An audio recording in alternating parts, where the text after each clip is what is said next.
y estamos transmitiendo una serie que acabamos de iniciar llamada La Invasión Futura Islámica. La futura invasión islámica. Esta es la segunda parte. Pueden ya ir consiguiendo la primera parte. Y esta serie que acabo de iniciar, la comencé en Toluca, en la iglesia de Toluca, es una serie en la que está de relevancia la situación geopolítica que se encuentra actualmente en el Medio Oriente. Y es lógico que mientras más cerca estemos de la venida de Jesucristo, podamos ir viendo que mientras nos acercamos, lo vamos a ir explicando, mientras más nos acerquemos a las profecías finales, a las que se tienen que cumplir en los tiempos en los que estamos viviendo, el mundo alrededor tiene que tener relevancia con esas profecías. Y esta es una de las responsabilidades que tenemos nosotros, los predicadores, de darnos cuenta de qué forma lo que pasa en Europa, lo que pasa en el Medio Oriente, lo que pasa en América, en fin, en la sociedad, en la política, en la geografía, qué relevancia tiene con la Biblia para presentar el mensaje a la gente y la gente pueda darse cuenta que la Biblia es inspirada por Dios. Que la Biblia contiene un mensaje integrado, un mensaje en el que solamente alguien que conoce el futuro lo pudo haber establecido hace más de 2600 años. Ayer en la conferencia sobre si estamos cerca de la Tercera Guerra Mundial, fue el tema de la conferencia ayer en el desayuno, hablamos ampliamente acerca de eso. Di un panorama geopolítico de toda la situación del mundo y del exit por el Brexit, porque salió Inglaterra del mercado común europeo, de la Unión Europea, porque está ISIS, ahorita vamos a profundizar más en esto. Y lo más importante en esta serie que vamos a iniciar, esta es la segunda parte, la futura invasión islámica, es lo siguiente. Desde hace 4 o 5 años ha resurgido en el mundo el Islam. Ahora, ¿tiene algo que ver con la Biblia y con las profecías que se encuentran principalmente en el libro de Ezequiel 38 y 39, que es el que vamos a examinar? ¿Qué protagonismo tiene el Islam en los tiempos en que estamos viviendo? ¿O qué acaso los profetas del Antiguo Testamento hablando de que cuando el anticristo se levante, las naciones que van a apoyar al anticristo serán mayormente islámicas? Qué coincidencia que ahorita en Europa, por cada europeo nacen 8 musulmanes. Por cada europeo nacen 8 musulmanes en Europa. Esto quiere decir que Europa es un país de viejitos que ya no quieren tener hijos y las musulmanas como conejas se están multiplicando. Y esto nos muestra que en 10 años, damas y caballeros, en 10 años Europa es un continente islámico. Forzosamente tiene que estar en la Biblia, porque si realmente nos encontramos en los últimos tiempos, ¿qué relevancia tiene el Islam? ¿Cómo es posible que en Inglaterra haya más mezquitas musulmanas que cristianas? El mayor o el presidente municipal de Londres es musulmán.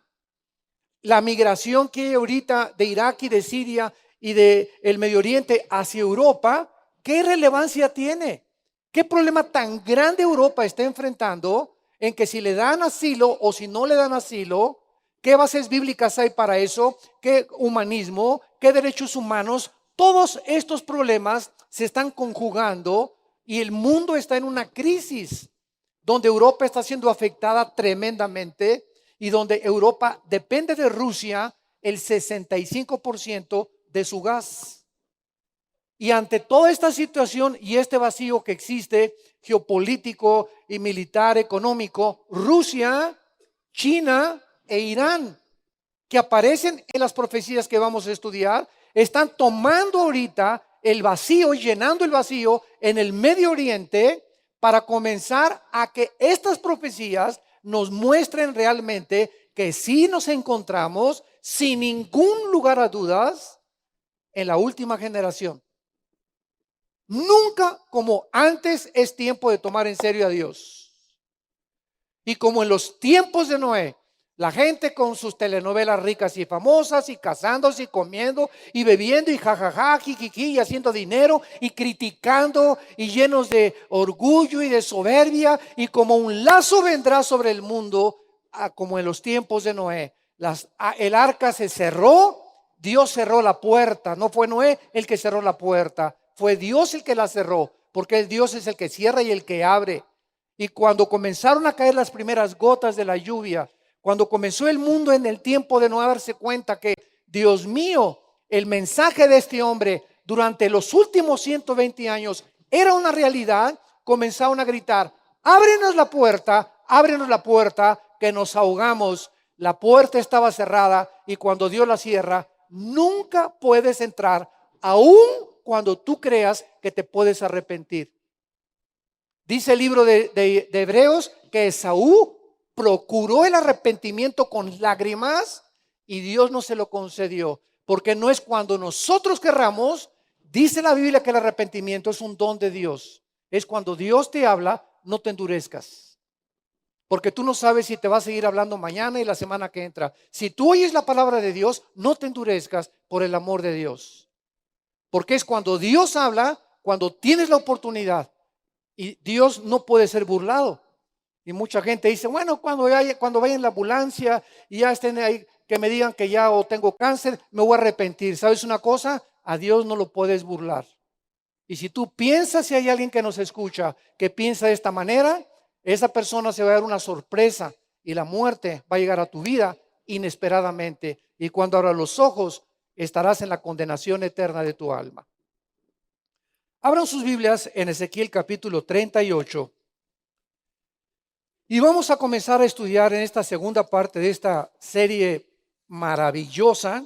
Le he preparado con todo mi corazón, consciente y estudiando todo lo que está pasando, repito, en el Medio Oriente y en Europa principalmente.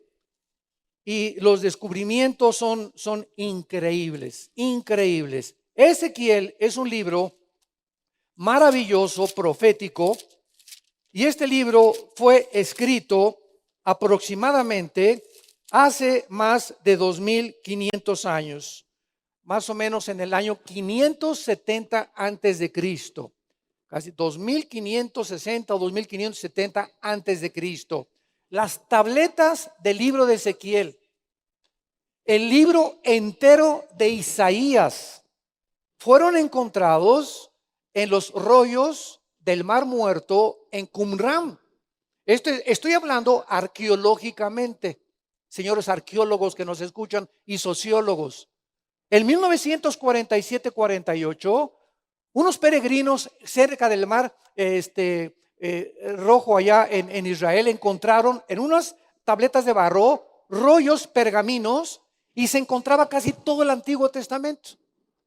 Y exactamente esos pergaminos se encuentran, si tú vas a Israel, los que nos acompañaron hace algunos años a Israel, fuimos al Museo del Holocausto, y el libro de Isaías rodea así, lo extendieron alrededor, ahí en el Museo de Isaías, y exactamente como está ese libro escrito originalmente hace 2700 años, es exactamente como lo tenemos en la Biblia. Ya no hay tal cosa como que la Biblia tiene leyendas y la Biblia es hecha por los hombres, bla, bla. Son tantas tonterías de tantos ateos, agnósticos y escépticos que ni siquiera saben lo que están diciendo. La Biblia hace pedazos cualquier sistema filosófico e ideológico del ser humano, porque todos los sistemas de pensamiento son producidos por mentes como tú y como yo. Llámese Sigmund Freud, Carlos Darwin, Nietzsche, Jean-Paul Sartre, Marx, Sam Harris, Richard Dawkins, Carlos Sagan, y el que tú quieras traerme como tu gallito giro. La persona que se te antoje, menciónamela ahorita. Y mencióname el libro que tú quieras mencionarme, y los ponemos aquí a la izquierda: el libro del Tripitaka de Buda, los Vedas de los persas, el Corán del Islam, y los ídolos que tú tengas o los más grandes hombres que tú puedas admirar, y los comparamos con la Biblia y con Jesucristo, y ninguno tiene comparación. Ni siquiera se podían atrever a compararlos. Ayer les decía yo en el desayuno, porque fueron varios políticos del gobierno del Estado de México, nos acompañaron ayer en el desayuno. Yo lancé este desafío y les dije, bueno, tengo 35 años predicando este mensaje. Y en los 35 años que tengo predicando este mensaje, siempre en todos los foros y en todos los auditorios he lanzado este desafío a la gente, a los físicos, matemáticos, a los políticos, a los artistas, a los escritores. ¿Quién de ustedes me menciona un libro superior a la Biblia? Y así como hay un silencio sepulcral ahorita, así ha existido en los últimos 2000 años. Blaise Pascal, Isaac Newton, los más grandes físicos matemáticos de hace algunos siglos, eran cristianos y lanzaron el mismo desafío a los científicos de su tiempo. Alberto Einstein lo mismo lo dijo: Dios no puede jugar con los dados, porque si jugara ganaría. Eso ya fue crema a los tacos, ¿verdad?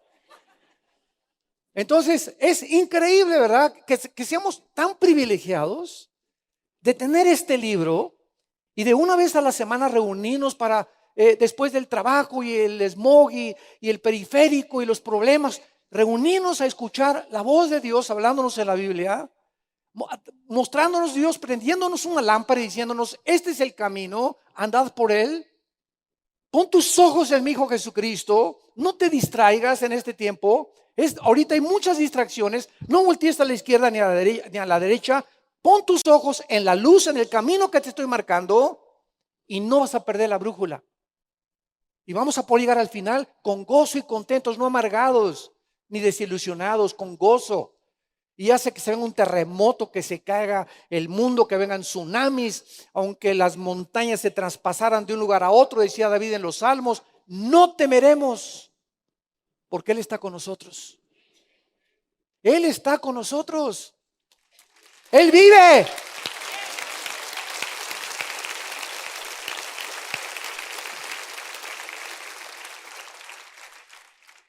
Aquí en Ezequiel 38 vamos a encontrar en los dos capítulos 38 y 39 que se mencionan naciones, y la Biblia nos muestra claramente que toda la raza humana, para que podamos comenzar a poner cimientos, todos nosotros, toda la raza humana, descendemos de tres hombres. Después de que Dios destruyó con el diluvio universal al mundo, tres hombres poblaron completamente la raza humana. Los tres hijos de Noé: Sem, Cam y Jafet. Vamos a brincarnos, pon una marca ahí en Ezequiel y vamos rápidamente a Génesis capítulo 9. Y veamos estas verdades que nos van a ayudar a entender los nombres de las naciones que vamos a describir. En Génesis 9 dice el versículo 18 y 19: y los hijos de Noé que salieron del arca fueron Sem, Cam y Jafet. Y Cam es el padre de Canaán. Estos tres son los hijos de Noé, y de ellos fue llena toda la tierra. Capítulo 10 de Génesis, versículo 31 y 32. Estos fueron los hijos de Sem por sus familias, por sus lenguas, en sus tierras, en sus naciones. Estas son las familias de los hijos de Noé, por sus descendencias en sus naciones, y de estos se esparcieron las naciones en la tierra después del diluvio. Muy bien. De Jafet descendieron los anglosajones. O sea, toda Europa fue fundada a través de Jafet. A través de Sem, o del grupo semítico, fue fundado el Medio Oriente y el Asia, principalmente el Medio Oriente y el Asia Menor. Nosotros sabemos claramente que muchos de los asiáticos, por ejemplo, tuve los indígenas en Estados Unidos, los Sioux, los Apaches, los Cherokees, y vamos bajando hacia México, hacia los indígenas en Guatemala, en Centroamérica, y las facciones físicas son bastante similares. Ahora, ¿qué fue lo que sucedió? Los continentes como los conocemos ahorita no estaban separados, no estaba separado Europa del continente europeo, ni del África. La tierra era una sola masa. Y en el capítulo 32 de Deuteronomio, Dios manda que se separen los continentes y a través de la separación de los continentes, síganme con cuidado, Dios le da a los ángeles caídos, a los principados satánicos, se lo reparten los continentes. Y el libro de Daniel capítulo 10, que estamos estudiando también y que ahorita en la segunda conferencia casi vamos a terminar, nos muestra que hay principados satánicos en cada continente y en cada nación. Entonces es interesante que nosotros veamos que Dios se adelanta a la arqueología, se adelanta a la geografía, se adelanta a la ciencia, porque la Biblia es más moderna que el periódico de mañana en la mañana. Antes de que en 1860 Gregorio Mendel descubriera las leyes de la herencia, 3500 años antes el libro del Génesis 1, versículos 11, 12 y 13 establecía que cada semilla tenía que producir de acuerdo a su género, a su especie de los animales y de acuerdo a lo que ellos producían. Que el código genético que se encuentra en la uva, en la naranja, en la calabaza, en la papaya, tenía que producir las mismas características con el ADN que tenía ese. El esperma de un chango produce changos, el de un elefante produce elefantes. Antes de que se descubriera el ADN en 1954 por el doctor Crick y el doctor Watson, la Biblia mencionaba el ADN en Génesis.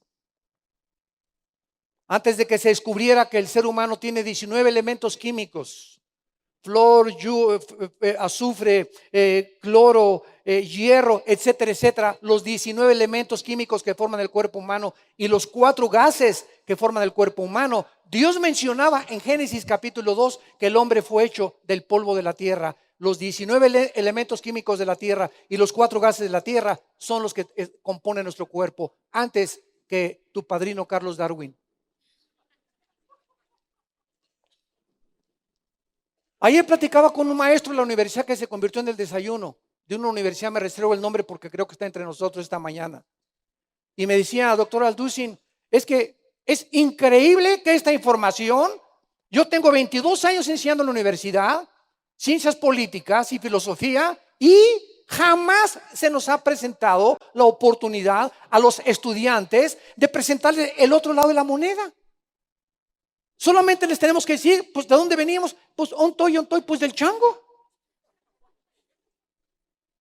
Y se asume como algo científico que Darwin tenía razón y que venimos de los animales y de un sistema evolutivo y de una selección natural de las especies. Es antibiológico y antigenético y antifísico. La primera y la segunda ley de las termodinámicas niegan, contradicen la evolución. Los aminoácidos que forman el cuerpo contradicen que puede haber una evolución de una especie a otra especie, por el amor de Dios, pero se sigue enseñando, damas y caballeros santos de Dios. ¿Por qué? Porque no quieren aceptar la luz.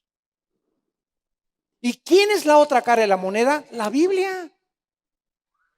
Y cuando acepten la Biblia, tienen que reconocer en su soberbia intelectual que durante más de 100 años, como decía Joseph Goebbels, el ministro de propaganda de los nazis, cuando una mentira se repite 100 años, se acaba aceptando como una verdad. Y tanto se ha enfatizado, venimos de Chita, que vas a un museo de antropología, vas al Museo Nacional de Historia, vas a cualquier museo en el mundo y ya te pone que venimos que hay una evolución de las especies. Los dinosaurios se convirtieron en leones, los leones se convirtieron en tigres, los peces se convirtieron en armadillos, los pájaros bueno, es increíble las barbaridades, increíble. Y nos llamamos racionales. Y esta es la razón por la cual la verdad estaba escondida. Y a nosotros Dios nos entrega este libro. Y lo tenemos en nuestras manos y preferimos ver 3 horas de telenovelas o acostándonos viendo las noticias que meditar de día y de noche en este libro de la ley. Porque cuando un cristiano toma en serio la Biblia y la estudia de una forma sistemática, de una forma continua, de una forma en la que verdaderamente comienzas a memorizarla y a guardarla, no te imaginas la expansión que cobra tu mente, la perspectiva que comienza a abrirse y la forma en la que tú vas a ver ahora el mundo como desde arriba. El mundo ve el mundo, la gente natural ve el mundo como en un bosque. Haz de cuenta que es el bosque y los árboles. No pueden ver arriba de los árboles. La Biblia nos eleva arriba de los árboles y nos ve a la distancia lo que viene, lo que hay y lo que le espera a la humanidad para prepararnos. Para que no nos tome ese día como ladrón, para que la muerte, si Cristo no viene en una semana, en un año, a ti o a mí, la muerte no nos sorprenda como un ladrón.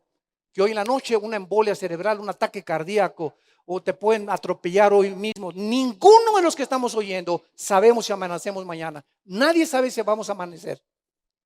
Ante esta incertidumbre del futuro, prepárate para encontrarte con tu Dios. Esto no es un chiste. Esto es la vida eterna, está tu alma de por medio. Y tenemos ya que entender que no somos animales, somos agentes morales responsables de nuestras acciones y tenemos que tomar en serio a la palabra de Dios. En el Génesis capítulo 10, todo el capítulo 10 de Génesis describe la descendencia de estos tres hijos de Noé, Sem, Cam y Jafet. Todas las naciones del mundo, ahorita somos aproximadamente 200 naciones, de acuerdo al último almanaque. Todas las naciones que ahorita por ejemplo, pues ya en Europa, ¿verdad? Yugoslavia se dividió, los serbios, los croatas, hay naciones nuevas, Checoslovaquia, etcétera, etcétera, están cambiando los nombres. Irán, en 1935, vamos a ver que se cambió el nombre, de Persia se cambió a Irán. Hasta 1979 se declaró la República Islámica de Irán. Entonces vemos todos estos cambios en el Medio Oriente. Israel en los últimos 20 siglos no aparecía en los mapas porque hasta 1948 se independizó para que las profecías se cumplieran. Entonces, antes de todo esto, la Biblia nos muestra en Génesis capítulo 10 a 70 naciones. Génesis 10 aparecen 70 naciones y de esas 70 naciones descienden todas las naciones con nombres más o menos diferentes que aparecen actualmente en el siglo XXI. Entonces, cuando venimos a la Biblia, encontramos nombres de naciones como Babilonia, que ahora es Irak, Persia, que ahora es Irán. Y así vamos encontrando y vamos a ir descifrando estas naciones que tanto Herodoto como Josefo, como Plinio, escritores del primer siglo de la era cristiana, que no eran cristianos, eran judíos y romanos al servicio del gobierno, comienzan ellos en sus escritos, como el de Historias de Herodoto, a poder ayudarnos a descifrar el origen de las naciones, de lo cual todos nosotros descendemos. Muy bien. Entonces vemos nosotros, regresamos a Ezequiel capítulo 38 y comienza este capítulo diciendo estas palabras. Vino a mí palabra de Jehová. Hijo de hombre, pon tu rostro contra Gog. Gog es el nombre de un líder, es el nombre de una cabeza, es el nombre de un jefe, es el nombre, se podría decir, de un presidente o de un gobernante, de alguien que está al frente de una grande coalición de naciones. Esa es la palabra Gog.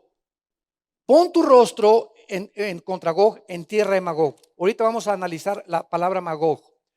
Príncipe soberano de Mesec y Tubal, y profetiza contra él. Y di, así ha dicho Jehová el Señor, he aquí yo estoy contra ti, oh Gog, príncipe soberano de Mesec y Tubal, y te quebrantaré y pondré garfios en tus quijadas, y te sacaré a ti y a todo tu ejército, caballos y jinetes, de todo en todo equipados, gran multitud, con paveses y escudos, teniendo todos ellos espadas.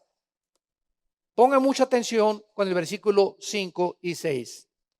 Persia, Cus y Fut con ellos, todos ellos con escudo y yelmo, Gomer y todas sus tropas, la casa de Togarma, de los confines del norte y todas sus tropas, muchos pueblos contigo, Prepárate y apercíbete tú y toda tu multitud que se ha reunido a ti, y sé tú su guardia. De aquí a muchos días serás visitado. Al cabo de años, esta frase, al cabo de años, es la palabra hebrea, asharit shahej, que se usa en casi todos los profetas del Antiguo Testamento para definir los últimos tiempos. Aquí se tradujo al cabo de los años, o sea, al final de como nosotros contamos los años. Al cabo de los años, vendrás a la tierra salvada de la espada, recogida de muchos pueblos, a los montes de Israel. Aquí ya el Espíritu Santo nos dice quién es ese pueblo, quién es esa tierra que había sido exiliada en la famosa, ¿verdad? Cuando lo sacaron en el año 70 después de Cristo y migraron todos los judíos por todo el mundo. Hasta el siglo XXI hay judíos mexicanos, centroamericanos, etíopes, negritos, italianos. El judaísmo se repartió por toditito el mundo. Dice que el monte de Israel, que siempre fue una desolación, fue sacada de las naciones y todos ellos moran confiadamente. Vean ustedes qué increíble es esto. Esto se profetizó hace 2700 años. Cuando Ezequiel estaba escribiendo este libro, Israel se encontraba cautiva en Babilonia. Dios toma a Ezequiel y estaban todos ahí en Babilonia y estaban llore y llore los líderes judíos y los rabinos. Ay, ¿por qué nos pasó esto? Entonces, en el capítulo 8, 9 y 10 de Ezequiel, el Espíritu Santo toma a Ezequiel y dice que lo arrebató en el aire y lo trasladó al pasado Ezequiel. Y entonces dice el capítulo 9 de Ezequiel que cuando Ezequiel fue llevado en el Espíritu al pasado para que Dios le enseñara por qué estaban cautivos y por qué estaban llorando y chillando en lugar de estar arrepentidos, Ezequiel lo lleva el Espíritu Santo a asomarse al templo. Y en el capítulo 9 de Ezequiel, Ezequiel ve en el pasado que los líderes y la gente de Israel estaban llenos de animales inmundos o de figuras inmundas en sus mentes. Dios le permite penetrar las mentes de los líderes y de la gente, y es exactamente lo que actualmente en el siglo XXI está sucediendo. Dios ve la mayoría de las mentes de los seres humanos que están llenas de pornografía. Si hay algo que ensucia la mente, escúchenme muy bien, es la pornografía.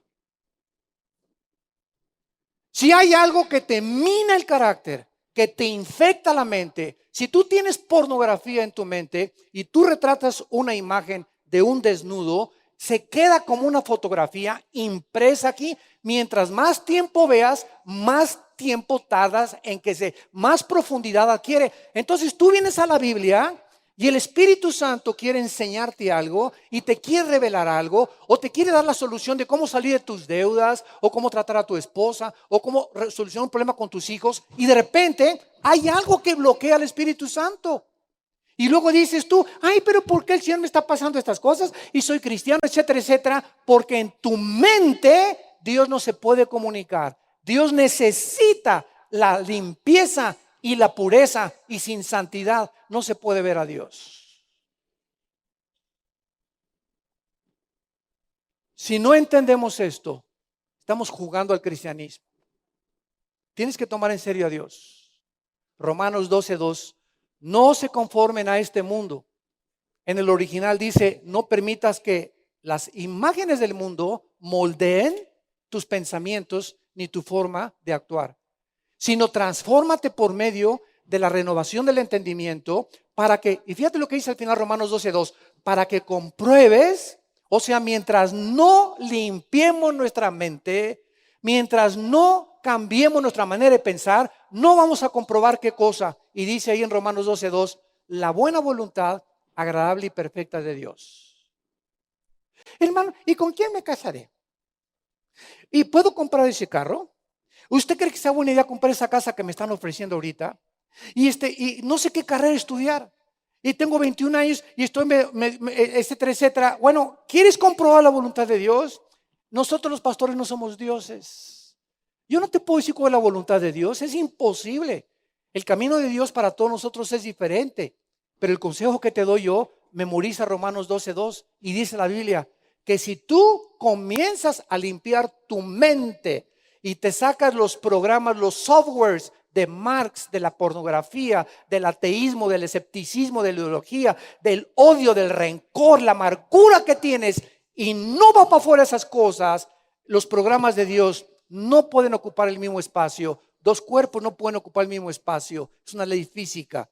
Y lo mismo espiritualmente. Si quieren los pensamientos de Dios, tienen que haber en una mente donde solamente existan los pensamientos de Dios. Yo me tardé en reprogramar como 5 o 6 años de mi vida cristiana. Porque somos exactamente como una computadora. Estamos envirulados todos. Traemos programas envirulados. Entonces, cuando yo me convertí, traía el programa de Marx, la dialéctica materialista. El Che Guevara era una foto grandísima arriba de mi cama, el Che Guevara. El idealismo, la revolución social, esto y el otro, y el comunismo y el socialismo, y por esto y el otro, y el gurú Harashi me quería ir al Tíbet también ahí, a dejarme las barbas, ¿verdad? Y crecer ahí, raparme, ¿verdad? Y hincarme, y luego con el Dalai Lama, y luego, etcétera. Todas las cosas que buscamos. Siempre estamos buscando dónde está la verdad, dónde está la verdad. Programas. ¿Y quién me los metió? Pues el Dalai Lama, el Che Guevara, Marx, Hitler, Mussolini, Stalin, etcétera, etcétera. Y todos esos programas los traía cuando yo vine a Cristo. Entonces, ¿qué es el cristianismo? Comienzo a hacer contacto con los pensamientos de Dios en este maravilloso libro, y mientras los pensamientos de Dios más los acepto y menos pienso en lo anterior, se van saliendo. Se salió el comunismo, se salió el socialismo, se salió el islam, se salió todo lo que traía poco a poco, y mientras más luz entra, menos tinieblas hay en tu mente. Esto se llama la renovación de la mente. Me dijo una vez un amigo: ay, Armando, a ti te lavaron el coco. Y le dije: y bien que lo necesitaba. Eso es lo que necesitamos, una buena lavada de cerebro, pero con la palabra de Dios. Entonces, qué importante es que nosotros entendamos estos principios. No nos hagamos ya tontos. Ya no te hagas tonto. Ya no tomes nada más venir aquí el domingo y me paga la alabanza. De lunes a viernes tu vida tiene que tener un contacto con la Biblia y con Jesucristo. Tienes que descubrir que Él vive el poder de su resurrección, que Él quiere tener un contacto, una comunión contigo íntima, viva, dinámica, orgánica, a través de la Biblia, nada más. Pero como esto no existe, se están llenando las iglesias con puras sanidades. Venga, tú anuncias que hay sanidad, y al que no le duelen los juanetes, le duele el dedo gordo. Al que no está sordo le tiene caspa, al que no tiene caspa tiene piojos. En fin, ¿verdad? No hay nadie en el mundo que pueda decir, ¿verdad? Soy impecable, soy un querubín.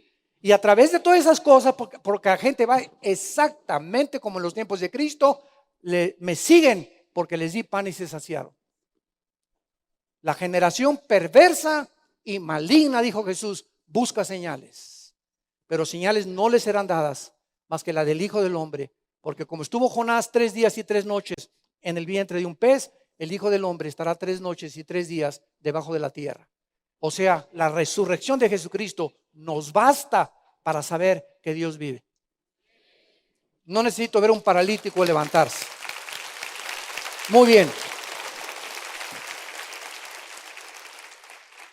Entonces, regresando aquí a Ezequiel 38, vamos a ver que dónde se establecieron estos grupos. Y vamos a localizar estas naciones modernas y sus áreas geográficas, porque esto es un estudio muy profundo, vuelvo a repetir, que necesitamos ya hacer para poder descubrir qué tesoros tan grandes contiene la Biblia. Esta investigación de estas naciones que acabamos de mencionar, Mesec, Tubal, Magog, Togarma, etcétera, etcétera, vamos a ver primero a Flavio Josefo. Flavio Josefo fue un escritor en el siglo I, judío al servicio de Roma. Así que si queremos tener nosotros historia de lo que pasó en los tiempos de Cristo, que no sea la Biblia, está Plinio y Flavio Josefo. Por ejemplo, la Biblia católica, la Torres Amada, la Nácar Colunga y la Biblia de Jerusalén, que son las versiones católicas, contienen dos libros que son muy buenos, que se llama Las Guerras de los Macabeos, que describen, o sea, es historia, no están en nuestras Biblias, son libros históricos, pero son correctos porque lo escribió Flavio Josefo y nos ayudan a entender, por ejemplo, la historia en los tiempos de los cristianos. Y si alguien los quiere leer, no hay ningún problema. Yo tengo en la casa de ustedes, en mi librería, tengo los volúmenes de Flavio Josefo, ahora tengo los de Plinio. ¿Por qué? Porque necesito consultarlos y son de mucha bendición. Hay otro libro que se llama el libro de Enoch, que está cobrando mucho renombre actualmente. Nos han mandado correos, oiga, ¿puedo leer el libro de Enoch? Les dije, Enoch es una persona bíblica. Génesis capítulo 5, él fue trasladado a Dios, fue el primer arrebatado por Dios, y Enoch lo pronuncia en Judas 14. Antes del Apocalipsis está la carta de Judas. Judas menciona a Enoch. ¿Por qué el libro de Enoch no se mencionó en el canon de las Escrituras, en los 66 libros que tenemos? Porque el libro de Enoch fue descubierto después del siglo III, siglo IV. Y los 66 libros que tenemos ahorita aquí, que hacen el compendio de la Biblia, se escribieron en 1500 años, y los apóstoles, mientras estaban vivos, estas cartas a los tesalonicenses, a los efesios, etcétera, etcétera, se repartían en las iglesias, y los apóstoles autenticaron o dieron fe de que eran cartas de ellos. Al morirse los apóstoles en el siglo I, vinieron los padres de la fe, que son Tertuliano, Jerónimo, etcétera, etcétera, pero ya se cerró el canon. Ya no se permitió que ningún libro, que el Evangelio de María Magdalena, y que quieren tantas barbaridades que se han sacado, ¿verdad? Que hasta de Juan Diego querían sacar un evangelio ya. Bueno, entonces Enoch fue descubierto después y ya no lo pudieron incorporar. Yo ya leí todo el libro de Enoch, y el libro de Enoch, tú lo puedes leer, ¿verdad? Porque no hay ningún problema. El 90% coincide con la Biblia. Y el libro de Enoch describe exactamente de qué forma los ángeles caídos en el monte Hermón, donde Abraham iba a sacrificar a Isaac y donde ellos bajaron, que está al norte de Galilea, ahí bajaron los ángeles caídos, y ahí fue donde se posicionaron cuando Adán y Eva fueron sacados del huerto del Edén. O sea, el libro de Enoch describe la guerra espiritual, por qué se mezclaron con las mujeres, algunos nombres de algunos principados satánicos, etcétera, etcétera. Y es interesante toda esta información porque coincide con Génesis capítulo 6, pero con más detalles todavía. Bueno, en fin, es una forma de poder explicarles a ustedes los libros que se pueden consultar y que no se pueden consultar, los inspirados y los no inspirados. Josefo escribió un libro famosísimo llamado Antigüedades, donde escribe en qué área geográfica se establecieron los grupos que desembarcaron del arca de Noé. Ya vimos que Jafet, los anglosajones en Europa, Sem, los semitas, los judíos y los asiáticos, y Cam, el continente africano. Otra fuente de información es el libro Antigüedades, ¿verdad?, de Josefo, y también vemos los libros de Herodoto. El filósofo Herodoto escribió en su libro Historias, casi en la misma época que vivió Ezequiel, 450, 500 años antes de Jesucristo. Muy bien, vamos a comenzar con Magog. Ezequiel 38, 1 y 2. Vino a mí palabra de Jehová, diciendo: Hijo de hombre, pon tu rostro contra Gog en tierra de Magog. Josefo, el escritor al servicio de Roma, identifica a los magogitas como descendientes de los escitas, si quieres tomar nota, los cuales después fueron los famosos godos, con G de gárgara, godos. Cualquier enciclopedia que tú consultes puede decir, ¿verdad?, que los escitas migraron al Asia Central, al sur, especialmente de Rusia, en el año 8 y 9, siglos 8 y 9 antes de Cristo. Los escitas, pues, representan a las naciones que cuando la Unión de Repúblicas Socialistas Soviéticas, en 1989, Mikhail Gorbachev, ante el Vaticano con Juan Pablo II, le dijo: permítame usar el podio de este estrado del Vaticano para mandar un mensaje al mundo. Gorbachev declaró al mundo: hemos fracasado con el sistema comunista, el socialismo no puede funcionar, y mencionó Gorbachev que confesaba ante el mundo en 1989 que también ya finalmente se cayó el muro de Berlín, ¿se acuerdan? Que dividía a la Alemania Oriental de la Alemania Occidental, y Gorbachev dijo estas palabras: hemos fracasado el sistema comunista, en la Unión de Repúblicas Socialistas Soviéticas eran mis ídolos y los ídolos de muchos de ustedes en los 80s, 90s, el comunismo famoso, porque nos aislamos del capitalismo y porque sacamos a Dios de Rusia. Nos aislamos del capitalismo y creímos que podíamos subsistir sin depender de las demás naciones. Y ahora nos damos cuenta, y esto lo dijo en el 89, el siglo pasado, Gorbachev. Dijo Gorbachev: desde 1980 hasta el 89, el comunismo era una apariencia nada más. Estábamos en la ruina, muriéndonos de hambre, porque vino el monopolio, ¿verdad?, del Kremlin, y eso sí, los que están en la cúpula, eso sí tenían coches y tenían todo, y el pueblo muriéndose de hambre. ¿Cuál repartición de las riquezas? ¿Y cuál equidad y cuál justicia? Así lo dijo Gorbachev. Y entonces habló de la famosa perestroika. Vamos a establecer una nueva política, la perestroika. Y ahí nos damos cuenta, ¿verdad?, que entonces la Unión de Repúblicas Socialistas Soviéticas se dividieron en 15 repúblicas. Y algunas repúblicas, ¿verdad?, podemos mencionarlas: Kazajistán, Afganistán, Ucrania, donde ahorita Putin acaba de entrar, y en Crimea apoderarse de la base naval de Crimea para poder defender a Siria. Todas estas repúblicas que están junto al mar Caspio son todas las repúblicas, es el área geográfica de los magogitas. Entonces, cuando nosotros vemos que es Rusia, como lo vamos a ver, Magog encabezando a los magogitas y a las naciones musulmanas contra Israel, es increíble que ahorita Rusia esté tratando, o Putin, de volver a recobrar Ucrania, porque el 60% hablan ruso, y Kazajistán y Ucrania, todas estas repúblicas que están en la orillita de Rusia, de acuerdo a la Biblia, se van a volver a unir. Escuchen esto: se van a volver a unir bajo un líder llamado Gog.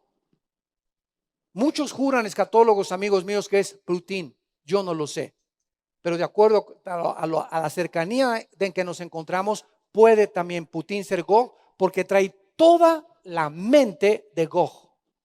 Y las naciones que vamos a ver ahorita son las que están aliadas con Rusia desde hace 1 o 2 años. Es increíble los tratados que acaba de hacer Rusia con Turquía y con Irán. Increíble. Muy bien. Mesec y Tubal, dice el versículo 2, príncipe soberano de Mesec y Tubal. Heródoto, en su libro Historias, identifica a estas naciones como un grupo de personas que vivieron en las montañas al sur, oriente del Mar Negro, donde se encuentra actualmente Turquía moderna. Persia. Esta nación es la más fácil de identificar, porque en 1935, repito, cambió el nombre de Persia cuando derrotaron al Shah famoso de Irán, y se le puso el nombre de la República Islámica de Irán a partir de 1935. Cus. En el libro de Josefo, Antigüedades de los Judíos, Flavio Josefo describe a Cus como Etiopía, porque fue uno de los descendientes en Génesis 10 de Can o de Canaán, que son los que están poblando el continente africano. La antigua nación de Etiopía incluía también a Sudán. Indonesia, Etiopía y Sudán son 3 naciones divididas que antes eran una sola en tiempos de la Biblia y que se encuentran al norte del África. Put. Josefo y la enciclopedia Wycliffe describen a Put como la Libia moderna. Qué interesante que Muammar Gaddafi, el ex líder de Libia, que fue bombardeado por la OTAN y que había derribado un avión con 265 personas que venía de Inglaterra, atravesando toda Europa, y tenía a 15 niñas de guardaespaldas que las violaba todos los días. Bueno, era un hombre, ¿verdad? Lo han descrito como un verdadero monstruo. Este hombre, bueno, hizo y deshizo. Iba a África, se vestía como africano, iba al Medio Oriente, se vestía como árabe, etcétera, etcétera. Era un hombre, ¿verdad? Pero de veras completamente desequilibrado mental.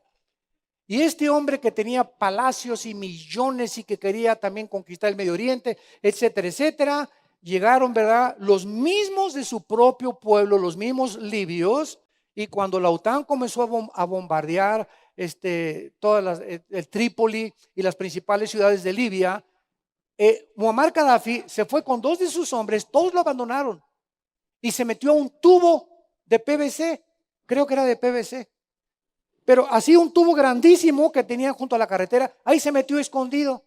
Y entonces pasaron por ahí algunos de su pueblo y lo encontraron y lo sacaron de las greñas, lo patearon, lo sodomizaron, lo violaron, le enterraron, quién sabe qué tantas cosas, y cuando lo iban rescatando, alguien le dio un balazo.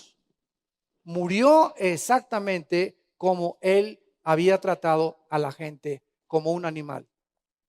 Entonces muere este hombre Libia. Estados Unidos, al morir Gaddafi, Estados Unidos, Obama dijo, no, ya se acabó el problema en Libia. Y resulta que la embajada norteamericana en Benghazi, que era donde se encontraba, había dos embajadas en Benghazi y en Trípoli. Obama dijo, ya no hay ningún problema. Y cuando los de ISIS saben que ya no hay líder en Libia, repito, nunca habrá un espacio vacío. Nunca mi corazón estará vacío, o lo ocupa Dios o lo ocupa el diablo. Nunca mi casa estará vacía, o mi casa está llena del Espíritu Santo, o mi casa está llena de demonios. O una nación está gobernada por Dios, o una nación está gobernada por Satanás. No hay terrenos neutrales en la Biblia, somos o no somos. Entonces, ISIS avienta un grupo de terroristas a Benghazi y rodean la embajada americana, y nada más había 4 Navy SEALs. Los Navy SEALs es un grupo especial de la Marina de Estados Unidos que son los más entrenados que hay, los más entrenados y los más difíciles. De 100 que se entran a la academia, se gradúan 5 nada más, de lo pesadas pruebas que tienen que atravesar. Pues eran 4 Navy SEALs. Llegan los de ISIS, rodean la embajada y con cohetes comienzan a bombardearla. Creo que ustedes vieron la película, está muy buena. Creo que se llama 93 o algo así. No me acuerdo cómo se llama, ¿verdad? Pero los 4, 2 sobrevivientes son los que narraron la película y fue exactamente como sucedió. Entonces queman al embajador se muere asfixiado el embajador y se arma un problema en la Casa Blanca porque acusan a Hillary Clinton y a Obama de por qué descuidó la embajada de Benghazi. Y sabiendo de que ISIS podía entrar a controlarlo. Entonces ahorita Libia se encuentra no sin un jefe. ISIS ya está comenzando a controlar las naciones del norte de África.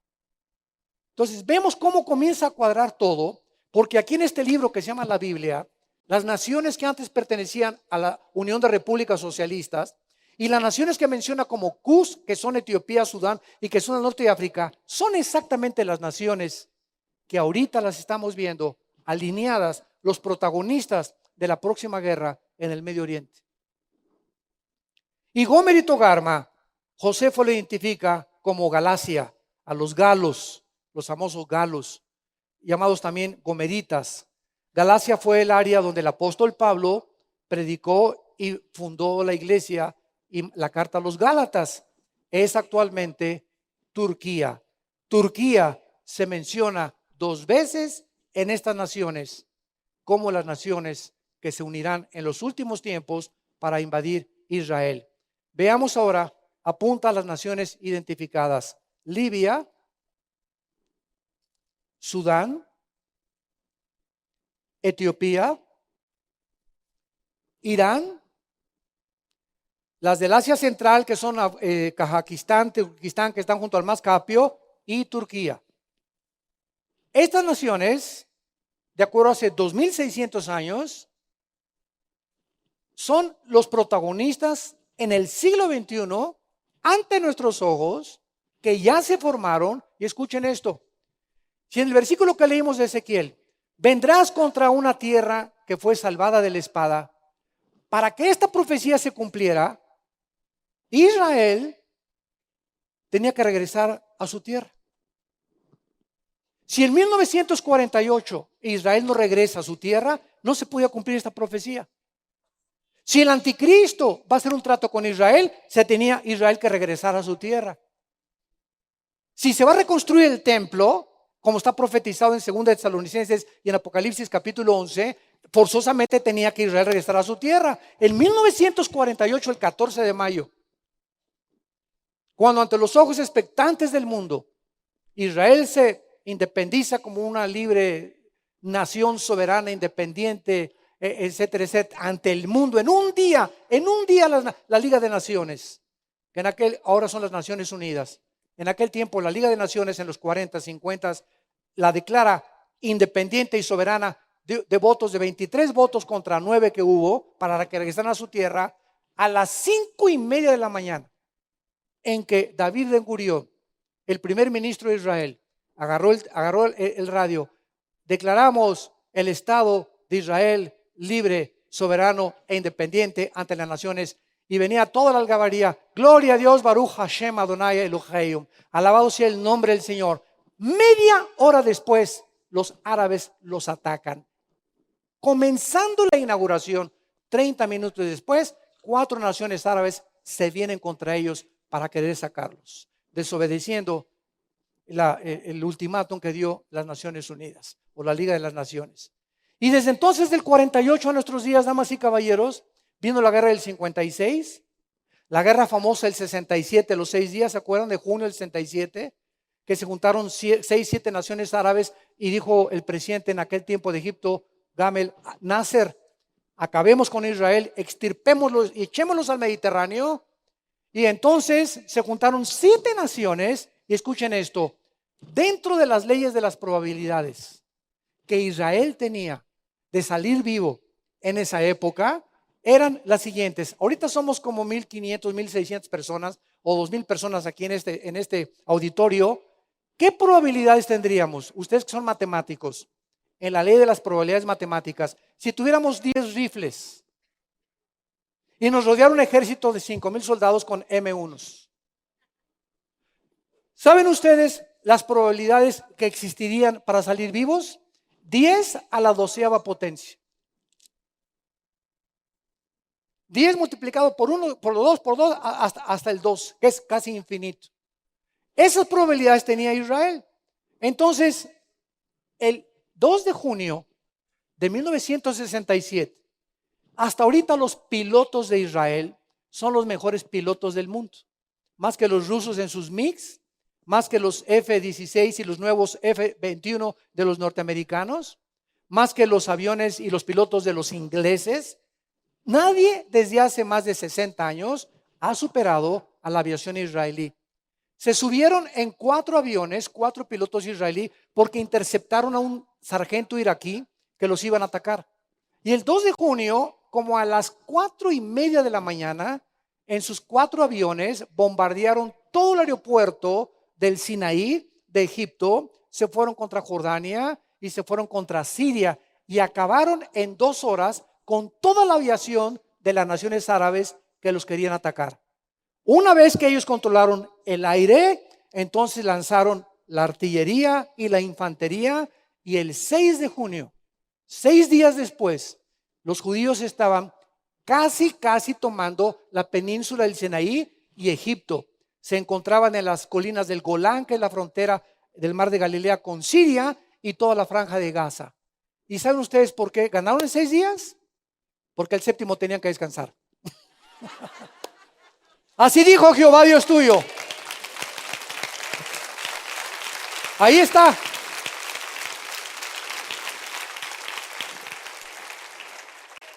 En el libro de Amós, capítulo 9, 14 y 15, dice, y el día que regresen, nadie los podrá volver a sacar. Y el general Schwarzkopf, que fue el que dirigió la coalición en 1990-91 en la guerra del Golfo Pérsico, graduado de West Point, que fue el que dirigió a 29 naciones para sacar a Saddam Hussein de Kuwait, con orden de las Naciones Unidas. El general Schwarzkopf, que acaba de morir hace algunos meses, escribió lo siguiente: yo he estudiado todas las guerras napoleónicas, las de Carlomagno, las falanges maravillosas de Alejandro el Magno, que usaba las famosas lanzas y los escudos, y los espartanos que fueron invencibles contra los medos y los persas. He estudiado las más grandes batallas de los romanos y de todo, y en toda mi historia, dijo el general Schwarzkopf, el más alto graduado general en Estados Unidos, nunca he visto una guerra como la de los 6 días, donde solamente Dios, que lo profetizó, que cuando regresaran en el 48, aunque se juntaran 10,000 contra ti y 1,000 a tu izquierda, a ti no te llegaría. ¡Qué increíble!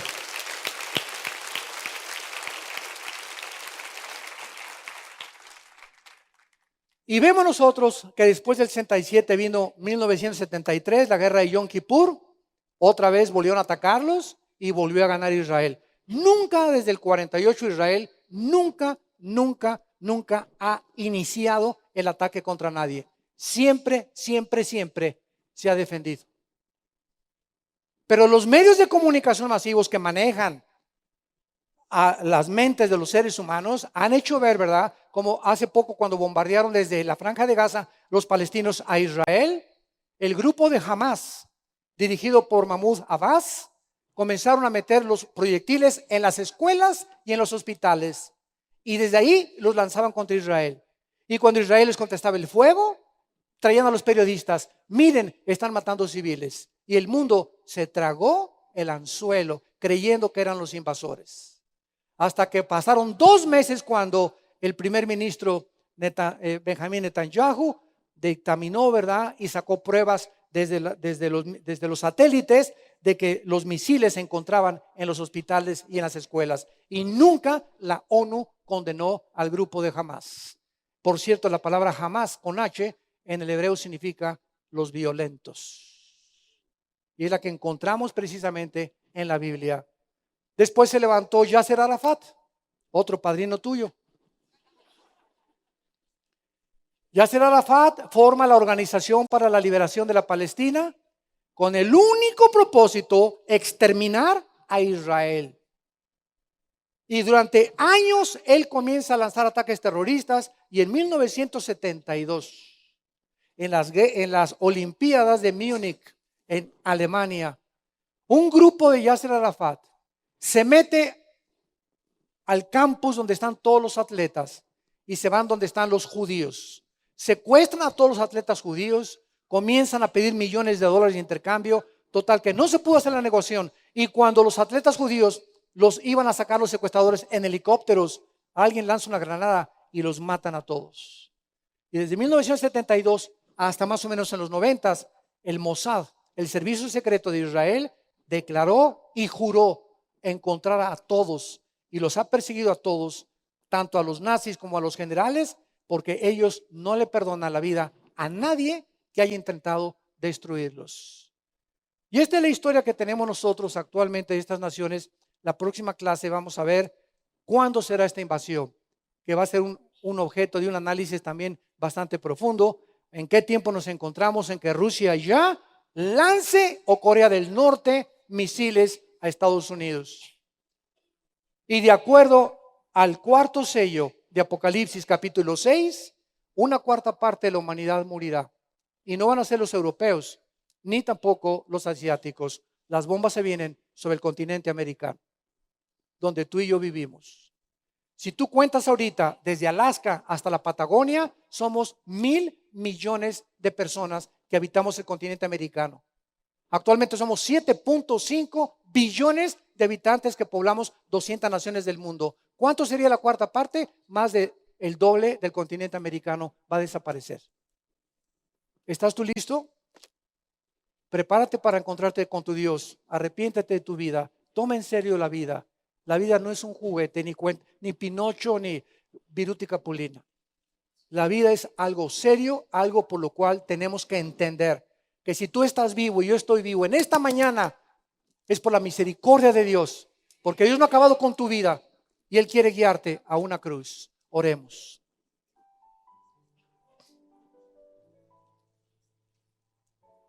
Padre, te damos gracias por tu palabra, bendita palabra de Dios.